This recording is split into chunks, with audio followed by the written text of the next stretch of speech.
Hello, my name is Stefania Valencia. I am from Medellin, Colombia. My name is Freddy Alejandro Rondón Almeida y soy de Venezuela.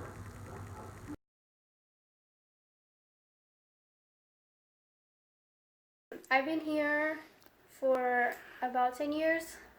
My family moved here from Colombia because my dad's in the military, so we moved here. He estado en los Estados Unidos por 7 años y voy para 8 el 31 de diciembre. You can talk in English also. Okay, I can do that too. Very different than here. I grew up in Colombia, so everything was more strict than here because life there wasn't as safe as it is here, as they say. But it was still really good because I was immersed in an amazing culture, and it's what I grew up with and the customs that I have now. It was good. Growing up, I grew up in a small town called Puerto Ordaz. I grew up in a tight, close community where everybody knew each other. And growing up, and I went to a school in Venezuela where I studied with people from kindergarten all the way to 10th grade, which I was in kindergarten. Starting kindergarten, I was probably around 5. So give or take 13 years growing up with the same people. And obviously, we were super close.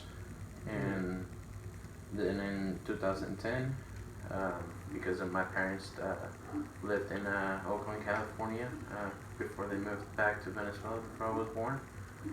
They got the permanent residency through my sister because she was born in Oakland. And that same year, 2010, in August, I moved by myself to live with my sister for the first 3 months and go to school in the US.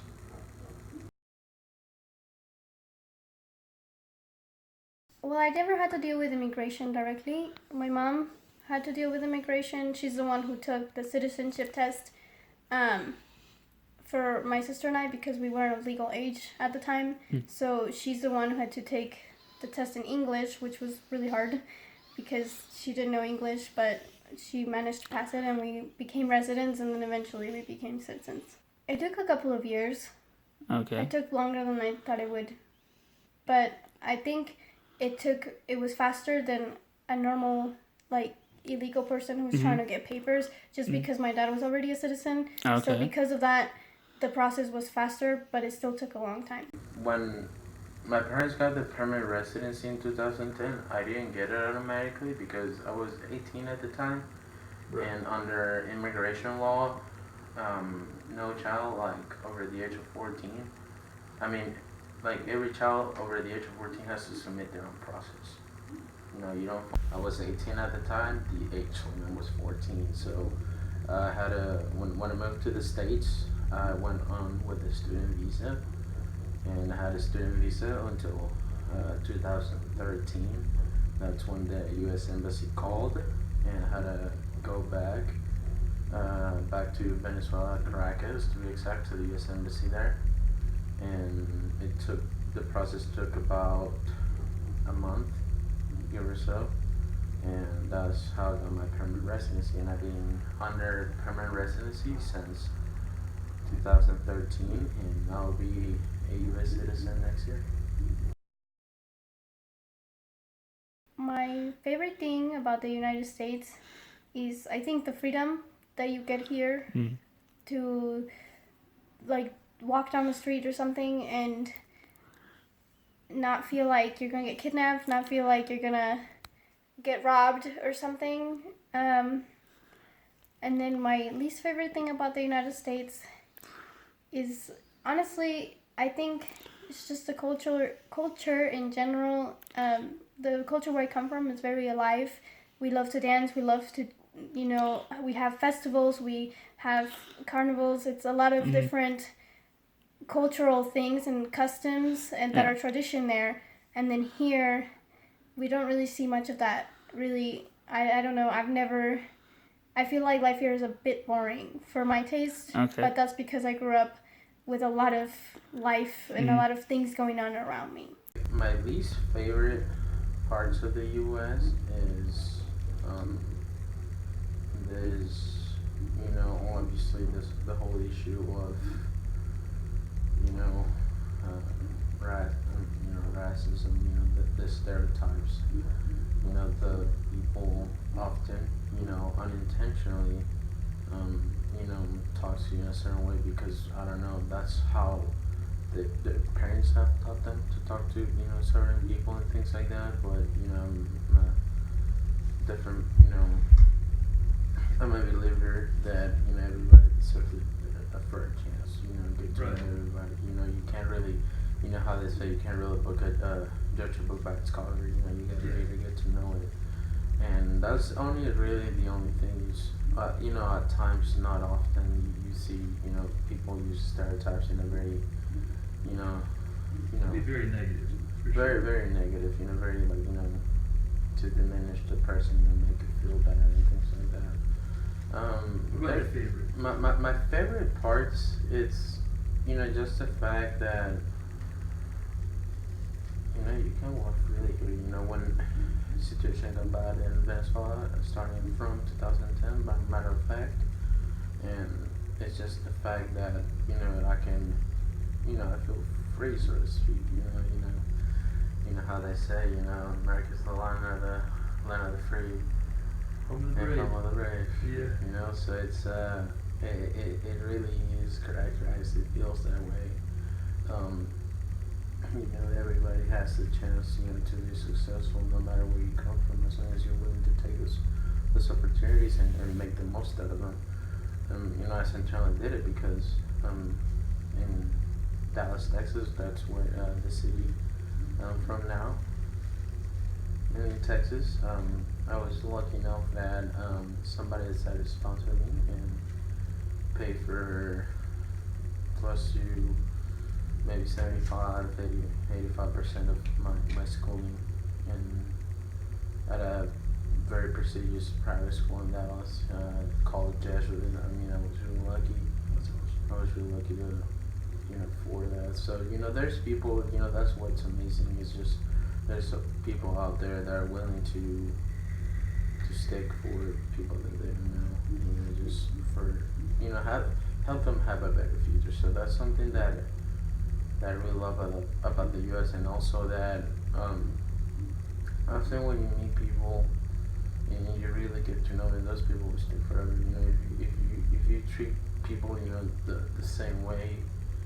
The same way, every single day, those are the kind of people you want close with you. So, that's something that I strive for, and I learned it here. It's crazy. Once you get to know people, people are like, ride or die, so to speak. First of all, the language is completely different. I speak Spanish in Colombia, and then here I have to speak English because it's America.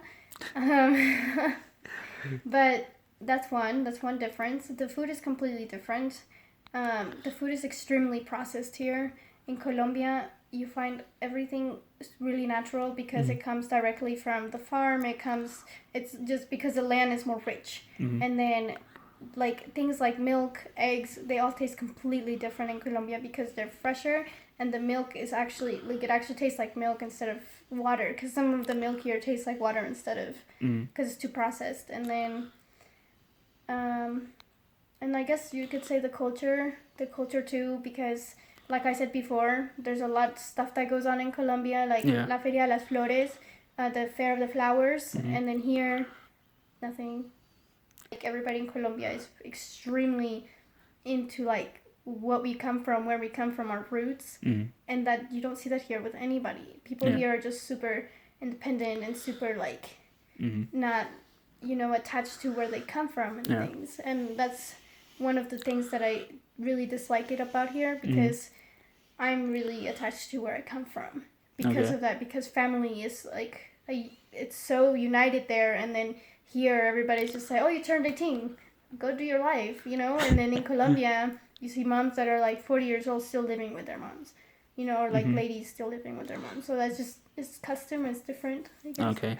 To give a little context, U.S. and Venezuela were somewhat similar, back in the day. Obviously, relationships now are very deteriorated because of the last two Venezuelan presidents. But even though in 2008, matter of fact, Venezuela got voted the happiest country in the world, even though the situation that they were living in, I was still there at that time. So, no matter how bad things get, people always try to, make it turn around, be positive, it's, that's one. But I'll say that there's more, also the major difference too is just that, there's a lot of protests, just with anything here. I mean, it's just, that's one thing. I mean, obviously, Venezuela, obviously they're protesting now because of the most recent government, the current government. But I'll say that that's like the main difference. It's just like how the government is. That's like the major difference. In a lot of jobs that I've had, I mean, I've always been the one who like, oh, Stefania, come here. We need you to translate this. We need you, and it's a benefit because you have someone that can help somebody who is in need of that help. So I think that has helped me immensely. And people here with jobs, people really do care about you being bilingual. But I think that's one way I can think of it. Being bilingual, it's just in general knowing more than one language. It helps you connect with people. Just different people around the world. People from South America, not just Venezuela. Knowing Spanish, you can go pretty much, except Brazil because they speak Portuguese. But you can go to Chile, Argentina, Colombia, Ecuador, Peru, Bolivia, and they'll speak Spanish. You can connect with so many countries. And then, same thing with the U.S. You can go just anywhere in the U.S. You can go to England, you can go to Ireland, you can go pretty much anywhere, and they'll speak English. That's because it's just opens up and oh, absolutely. And business-wise, it's a plus now. In the U.S., being bilingual with so many, with a big, Hispanic population in the U.S., you gotta factor that. And in companies has to factor that. So two people can have the same accolades in their resume. They can be very similar, but one thing that could distinguish which one is the better candidate is kind of speak more than one language. And that's a way that being bilingual, or in my case, trilingual is can help you differentiate yourself, or at least raise the eye, you catch attention. It's more of an attention catcher, right? I mean also I want to show the companies, just pretty much anyone that I can learn anything new. I can put myself out there, so that's kind of like the advantage to that. It's a hard question because it's three different terms that is almost the same, I think that I would identify myself more as a Latina. Here in the United States, when they ask me, what are you? You're a Latina. I'm a Latina instead of Hispanics. Okay. Hispanics tend to be more of like Central America and up. Latinas, I feel like, are more South America. Okay. That's what I feel. But you can ask me if I think I'm Colombian or Latina. I would say both because I'm from Colombia. I was born and raised there. Okay. And then because I live here, I'm Latina. I consider Latina, I guess. I've always, I mean, obviously, it really depends on I mean, that question you normally encounter it in forums and things like that, and and normally I say Hispanic because obviously my language comes from Hispanic, from Spain. I don't see myself as Hispanic because I mean I have to say I'm Hispanic because that's where my language comes from. But if I had the chance to say, Venezuelan, I would, but I will say Latin American because Right. that's. I mean, it's so broad. There's so many countries that you can't put every single nationality. So, I would say that Hispanic is a good term. Right. So You don't get offended by any of those though. yeah, I mean, I don't, but some people might. Gotcha. It just depends, from person to person. After I get my master's or my PhD, I'm going to be looking for a job in Colombia and moving back. Okay. So it's something that is definitely in my plans, but it's because I miss too much where I come from. Okay. And it's not anything against America. I just love I also feel like it's because my entire family's in Colombia. Mm-hmm. And so I want to be close to them. I want to spend more time with them, Okay. It's just really difficult for me to go visit because plane tickets cost a lot of money. Mm-hmm. So if I'm there already and I move back, I don't have much to worry about. Right now, I wouldn't. It just doesn't make any sense because of the situation is right now. I moved to the U.S. With the idea, starting a new life, having better chances at being successful. Not only, being able to maintain myself, but also help my family. That's one of the biggest goals. So, Yeah. me going back to Venezuela, if things were good, just like in the U.S., I feel like it would be, a step back because I already took the leap. I'm accustomed here, have friends now here. Majority of my friends are here now. I mean, I still have friends back home, but just more here now. It's just the way things are. You gotta move on. You can't take steps backwards. But Right. I would say I wouldn't for the time being.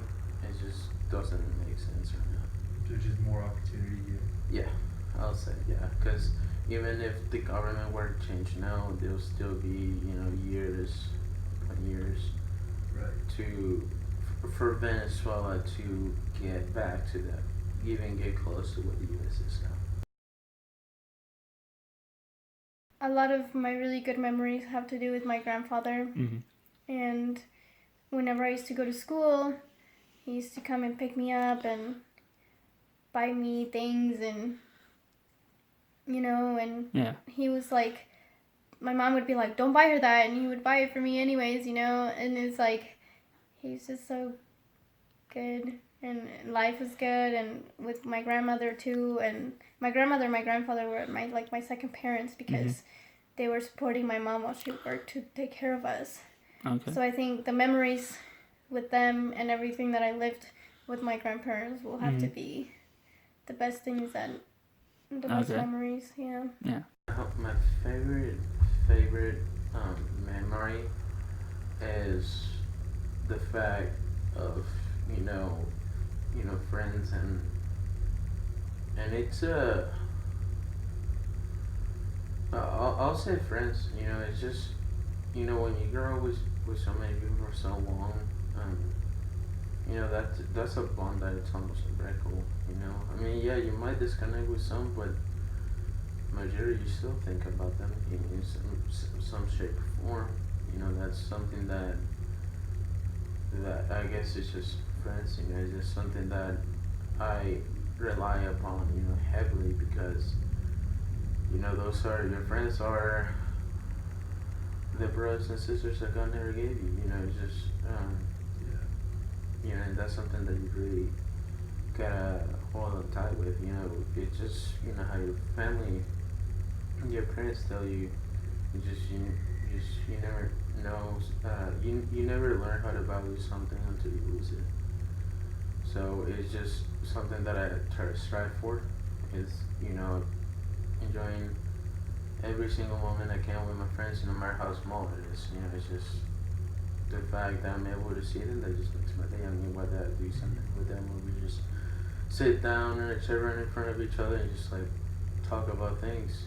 It's just I got you.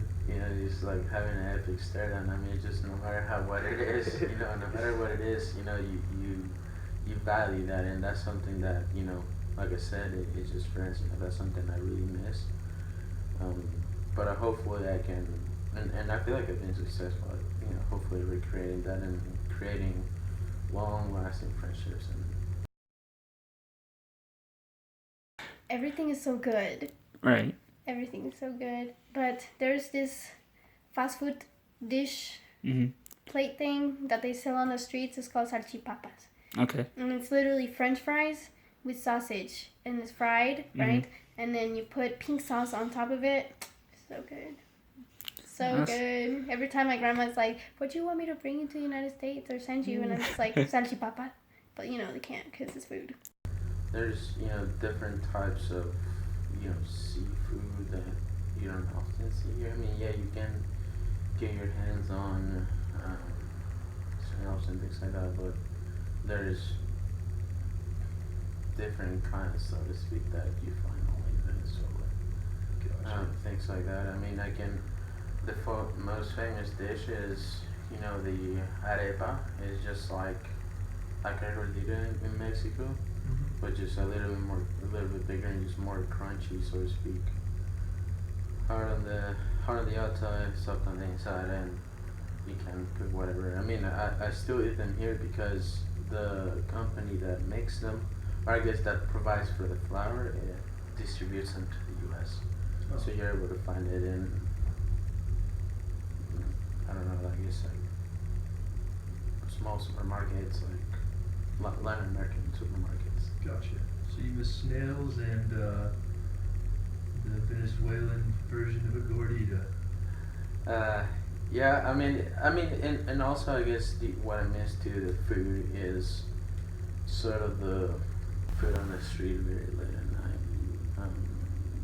We would call it la calle del hambre, which in the best way to translate it would be, you know, the street of hunger. And you'll have people, you know, cooking, you know, all night long, just like, you know, you do here with Whataburger and things like that. But that's something that kind of food you just can't find it here. Gotcha. It's just, you know, it's just a different taste, different vibe. You know, it's just, I gotta say that just the way it's cooked.